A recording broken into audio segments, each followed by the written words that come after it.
Selamat datang di kelas perpajakan 2 D3 PBB Penilai dengan saya Adetia. Teman-teman bisa panggil saya Adet.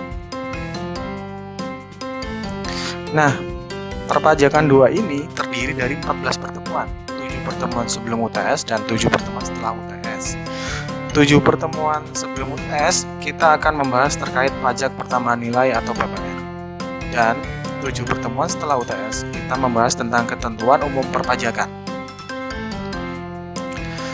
Melihat situasi saat ini yang tidak kondusif, kita akan fokus ke 7 pertemuan awal yang kemungkinan besar akan dijalankan dengan skema kuliah online.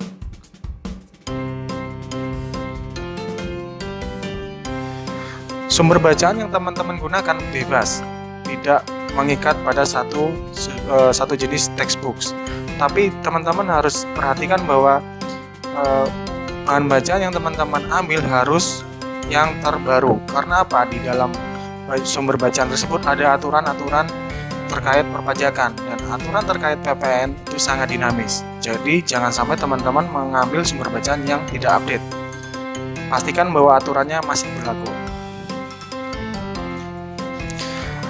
Untuk sumber belajar, kita akan menggunakan buku, modul, slide, dan video. Ada beberapa buku yang saya rekomendasikan. Pertama adalah bukunya Pak Untung Soekarji tahun 2015 tentang PPN. Bukunya sangat komprehensif. Teman-teman bisa dapat di toko-toko buku atau pinjam dari kakak kelas. Kemudian ada buku yang diterbitkan oleh DDTC. Teman-teman silakan kunjungi websitenya. DDTC mengeluarkan buku terkait PPN dan dapat diunduh secara online. Kemudian saya juga akan menyediakan modul, tapi mungkin akan dikeluarkan secara bertahap karena dalam proses pembuatan. Kemudian ada slide adalah versi singkat dari modul. Dari hasil survei yang saya lakukan, teman-teman mayoritas lebih suka belajar dengan slide. Saya tekankan bahwa belajar dengan slide tidak cukup. Teman-teman harus mencari sumber bacaan lain.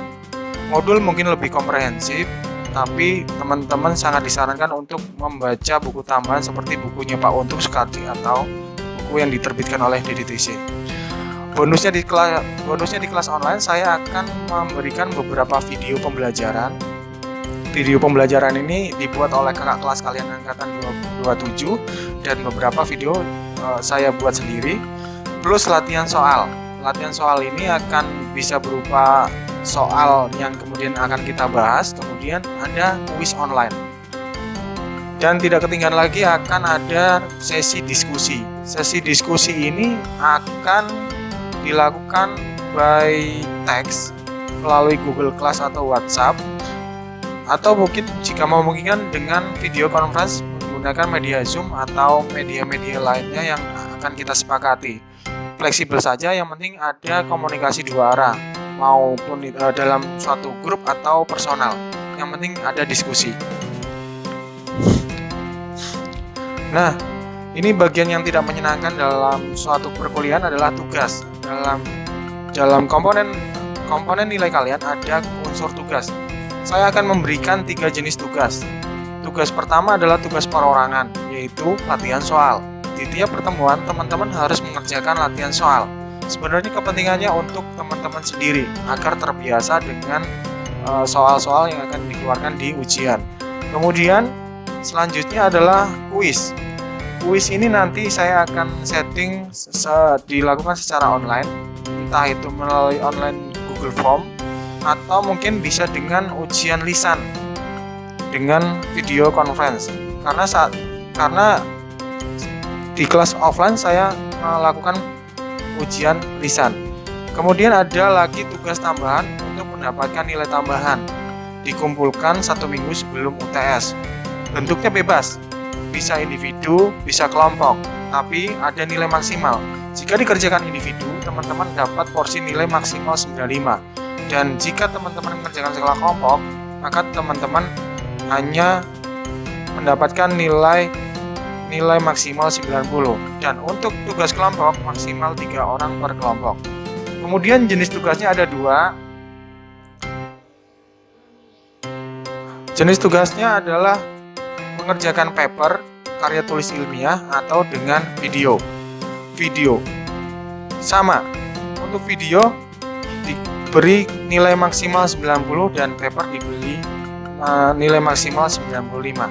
Jadi kita ambil contoh, jika teman-teman mengambil tugas individu dan tugasnya adalah paper, maka nilai maksimal teman-teman adalah 95 ditambah 95 dibagi 2 atau sama dengan 95. Jika teman-teman misalnya memilih tugas individu dan mengerjakan video, maka nilai maksimal teman-teman adalah 95 ditambah 90 atau 92,5.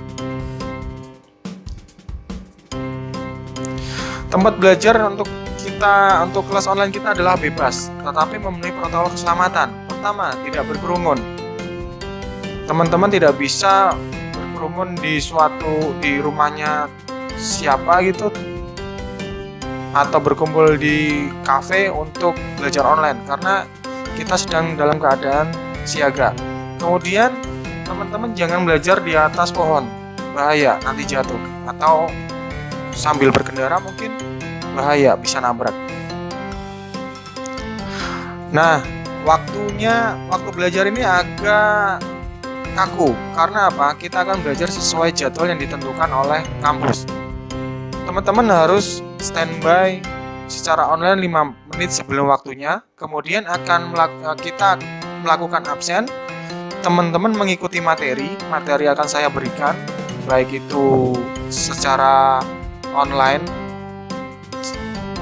dengan media video, dengan media slide, dengan media modul. Teman-teman dipersilakan belajar dengan waktu tertentu. Kemudian di akhir sesi teman-teman harus mengerjakan tugas yang diberikan oleh saya.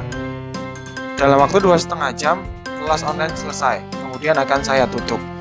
Perlu diperhatikan teman-teman bahwa jika teman-teman tidak absen, maka teman-teman dianggap tidak hadir. Mekanisme absen nanti akan kita bahas melalui grup WhatsApp.